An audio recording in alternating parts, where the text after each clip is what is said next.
Olá, gente, tudo bem? Sou Alexandre, seu professor de Sociologia. A gente vai falar hoje sobre esse tema aqui, ó, Estado e Cidadania. Qual que é o objetivo da aula de hoje? É tratar um pouquinho sobre conceitos que aparecem lá no PET do terceiro bimestre, que é política, participação, cidadania e direitos, tá legal? Então vamos lá. O objetivo é apresentar esses temas porque eles aparecem nas 6 semanas. E por que a gente vai falar sobre 6 semanas? Porque normalmente nós temos 2 aulas por bimestre, né, na terça-feira para o primeiro ano, mas a segunda aula vai coincidir justamente com um feriado. Então a gente vai tentar fazer, né, essa aula como uma espécie de um resumão de todo o PET, tá bom? Então vamos continuar. O PET já começa com essa charge aqui, né, da Mafalda, onde a professora da Mafalda pede para um amigo dela falar uma palavra que começa com P, e a Mafalda acha que o menino vai falar um palavrão. E aí ele fala política, e a Mafalda diz o seguinte: nossa, ele falou mesmo um palavrão. O PET traz essa perspectiva, né? Por que quando se fala de política a gente tem essa visão tão negativa, né? É muito comum, por exemplo, a gente ouvir: eu não gosto de política. Vamos pensar um pouquinho nisso. Olha, imagina o seguinte: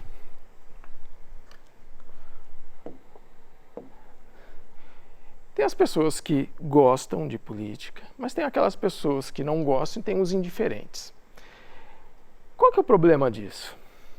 Teve um cara que falou há muito tempo atrás que o problema disso é que tanto aquele que não gosta como aquele que é indiferente, ambos são governados por aquele que gosta. Esse cara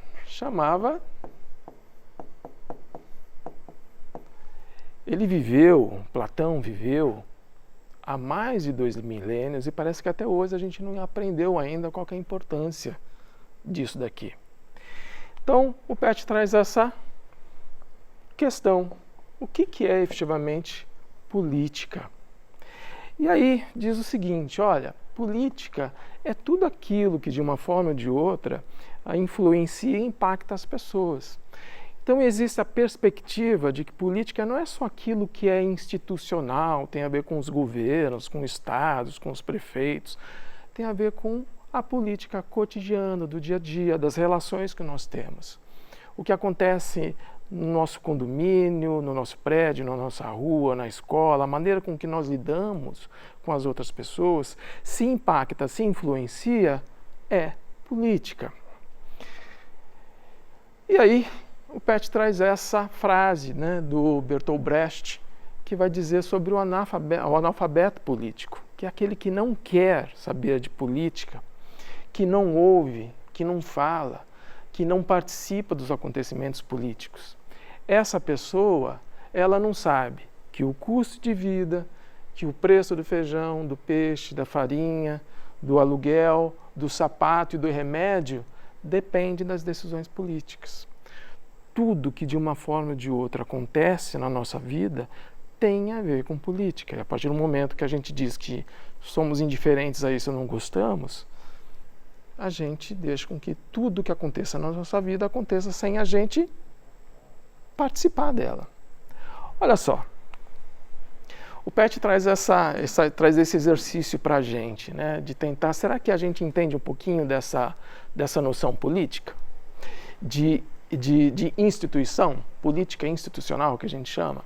Então ele vai perguntar o seguinte: você consegue escrever aqui nesse quadro quem é o executivo e quem é o legislativo? Então vamos lá. A ideia é o seguinte: legislativo é aquele que faz as leis e o executivo é aquele que executa as leis. No município, quem é o legislativo? A gente pode falar que são os vereadores. Ok? E quem executa isso? No município, o prefeito. E nos estados federativos, quem legisla? Quem faz as leis? Os deputados. E quem executa essas leis? O governador. E na União? O que é a União, gente? É a união dos Estados federativos, é o país como um todo. Quem é que faz as leis? Bom, aqui nós temos dois. A gente tem os deputados federais, né, que se diferencia dos estados, e nós temos também os senadores. E quem é que vai executar o que os deputados federais e senadores legislam? O presidente. Então a coisa funciona mais ou menos assim, gente. Essas pessoas fazem as leis e essas pessoas aqui executam as leis. Ok? Fica nesse jogo. Em alguns momentos, muitas vezes o executivo, quem executa as leis, propõe, né? Fala o seguinte, olha, a gente precisa fazer alguma coisa e não tem lei para isso. E aí pedem para o legislativo bolar essas leis, aprovar essas leis. Então, existe sempre essa dinâmica entre executivo e legislativo. Agora, pode ser que em alguns momentos, tanto o executivo quanto o legislativo não consigam se entender para fazer as coisas. E aí entra um outro poder, o judiciário, que vai ajudar a encontrar qual que é o melhor caminho para aquilo ali. Mas você pode pensar o seguinte, olha, tem determinados momentos que parece que nem o executivo, nem o legislativo, nem o judiciário estão dando conta disso daí. Tem algumas coisas, tem alguns problemas que acontecem com a gente que parece que estão sendo esquecidos. E aí entra a importância da imprensa. A imprensa é extremamente importante para esse jogo democrático, porque é a partir dela que aquelas coisas que não estão funcionando muito bem, a sociedade consegue colocar a voz, chamar a atenção para esses outros poderes. Olha, tem coisa aqui acontecendo que vocês não estão dando conta. Por isso que é comum que pessoas autoritárias tendem a atacar a imprensa, porque ela é essencial para que esse jogo democrático funcione. O Pet traz então a noção de cidadania, que é o exercício dos direitos e deveres perante ao Estado. E aí ele traz esse quadro que pede para que vocês preencham alguns exemplos de direitos e deveres. Então vamos tentar fazer isso aqui junto, tá legal? Por exemplo, um direito que a gente pode colocar: saúde. Esse é um direito nosso. Se a gente não está legal, a gente pode procurar um hospital público. Aqui no Brasil a gente tem o que a gente chama SUS, né, o Sistema Único de Saúde. Ok, aí nós temos esse direito. Qual é o nosso dever? A gente pode falar vários, mas eu vou colocar um só. A gente paga imposto. Qualquer coisa que a gente compra, desde uma bala que a gente compra, a gente está pagando imposto. E esse imposto é utilizado para quê? Para sustentar esse sistema de saúde, a qual eu e você nós temos direito de usar. Um outro direito que a gente pode colocar aqui é o direito ao voto. Esse é um direito. Mas para que eu possa exercer esse direito, eu tenho que estar com toda a minha documentação ok. E, além disso, eu tenho que estar em dia com minhas obrigações eleitorais. Por exemplo, se eu não vou votar, eu tenho que justificar. Se eu não justificar, na próxima eleição, eu vou ter problema e não poderei votar. Então, eu gostaria que ficasse bem claro aqui que toda vez que nós falamos em direitos, significa que existem deveres. Não há direito sem dever. A gente ouve muito falar, tem muitos direitos. Não, gente, todos os direitos envolvem deveres. Continuando aqui, olha. O Pet traz esse trecho que diz o seguinte: a ideia de que cidadania significa exercer os direitos políticos, civis e sociais, ok? A gente vai falar sobre eles.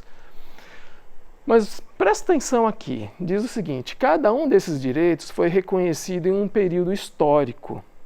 os direitos civis no século XVIII, os direitos políticos no século XIX e os direitos sociais no século XX. O que isso quer dizer? Que eles foram reconhecidos com o passar do tempo. O que isso significa? Que esses direitos, eles foram conquistados, ok? Ok, o que vem a ser esses direitos? Os direitos políticos, né, tem a ver com o direito de você votar e ser votado. Como assim ser votado? Bom, numa democracia, além de se votar, você pode se candidatar, participar desse jogo. Então esse é um direito político, votar e ser votado, tem o direito também de se manifestar, de expressar seus pensamentos, de discutir os problemas da sociedade. Isso faz parte dos nossos direitos políticos. Mas a gente tem que exercer esses direitos dentro dos trâmites democráticos, respeitando os trâmites democráticos. Tem os direitos civis, que envolve, por exemplo, a nossa liberdade, a liberdade individual, a liberdade de cada um. Então, por exemplo, eu tenho o direito de escolher a minha religião, eu tenho o direito de ir e vir, o direito de ter minhas próprias coisas, o direito da livre expressão, de casamento. Mas olha só, todos os direitos devem ser exercidos com responsabilidade. O que isso quer dizer? Isso quer dizer que, por exemplo, eu tenho o direito a escolher uma religião, qualquer, a que eu quiser. Mas eu não tenho o direito de ser intolerante com a religião do outro. Eu tenho o direito de ter minhas próprias coisas, mas isso não permite com que eu pegue essas coisas dos outros. Eu tenho o direito de livre expressão, mas eu não posso me exprimir o ódio. Eu tenho o direito ao casamento, mas isso não significa que eu possa sair, por exemplo, casando com várias pessoas, eu posso ser preso por isso. Então, os direitos civis eu tenho, mas eu devo exercê-los com responsabilidade. E existem direitos sociais. Qual que é a ideia dos direitos sociais, que foi o último que foi conquistado? A ideia de que nós vivemos numa sociedade, num determinado grau de civilização, em que a gente se preocupa com o outro. Então, tem determinados momentos da vida que pode ser que a gente tenha muita dificuldade de viver com dignidade. A ideia de que todos devam viver com um mínimo de dignidade. Então, por exemplo, direito à educação, lazer, segurança, saúde, aposentadoria, isso é o que nós chamamos de direitos sociais. Imagina o seguinte, pode ser que hoje você, o seu pai, seus familiares, seus amigos podem estar muito bem trabalhando, mas de repente pode ser que algum deles adoeça.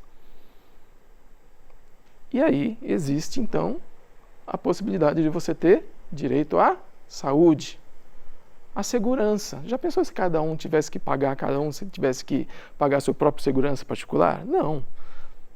A gente tem direito à segurança, é um direito social. E as pessoas que de repente adoecerem permanentemente ou envelhecerem, a gente tem a aposentadoria. Eles não podem mais continuar trabalhando. Então, essa ideia de que o direito é para todo mundo, coletivamente, para que todos possam viver em dignidade. Ok?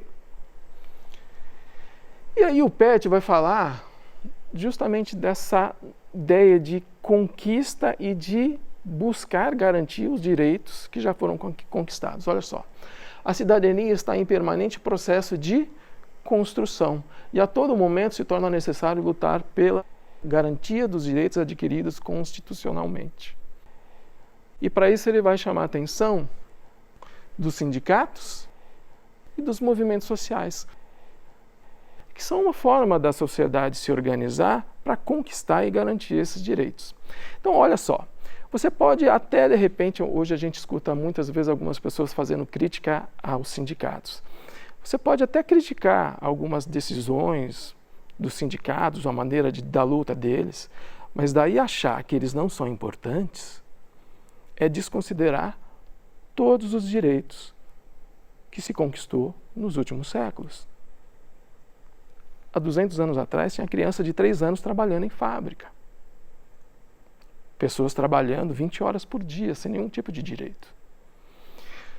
Uma coisa é você não concordar, outra coisa é você achar que não deve existir.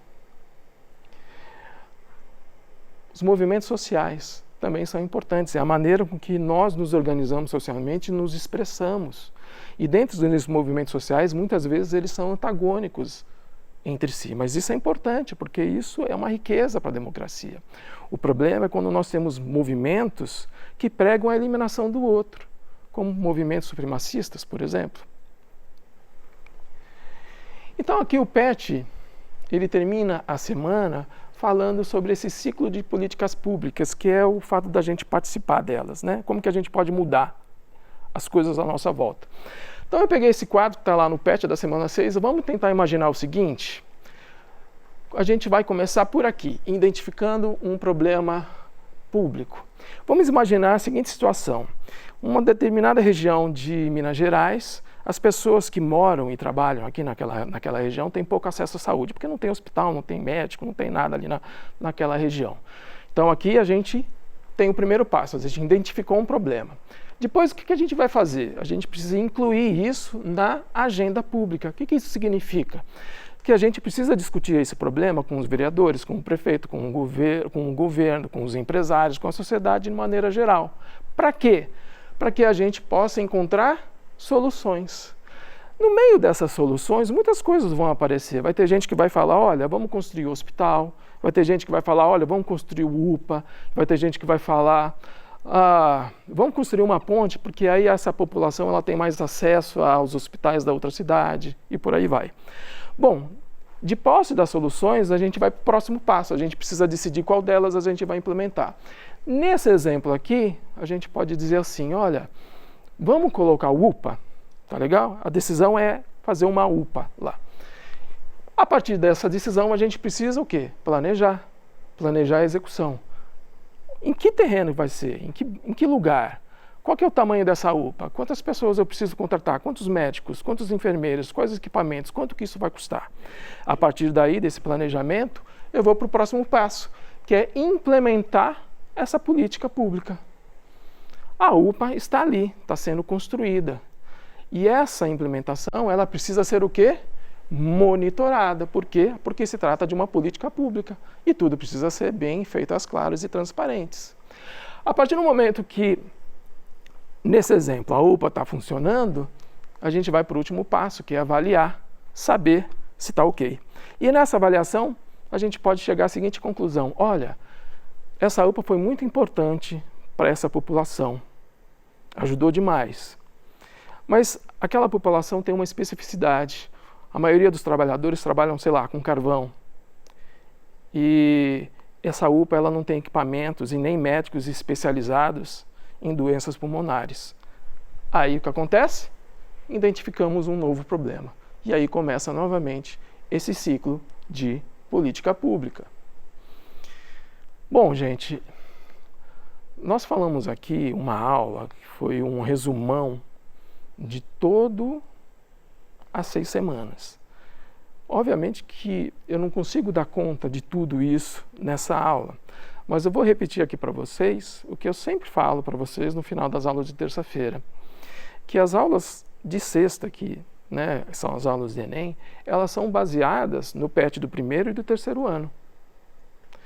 E essas aulas aqui, eu vou convidar vocês para assistir, porque elas são aulas que estão lá na sexta-feira, mas que falam exatamente do PET do primeiro ano. Então a gente tem aqui falando sobre movimentos sociais, sobre cidadania no Brasil, política, essa polarização de esquerda e de direita, o Estado moderno e seus tipos, uma aula falando sobre poder, política e Estado, e uma aula falando sobre as características do Estado e os seus desafios. Todas essas aulas, gente, de uma forma ou de outra, estão abordadas lá no PET do primeiro ano. Então, essa aula aqui que foi um resumão, deu uma visão geral do PET, mas assista essas aulas que vai fazer diferença para vocês. Tá legal? Gente, é isso aí. Espero que vocês tenham gostado, tenham entendido. E a gente se vê na próxima aula. Valeu, um abraço.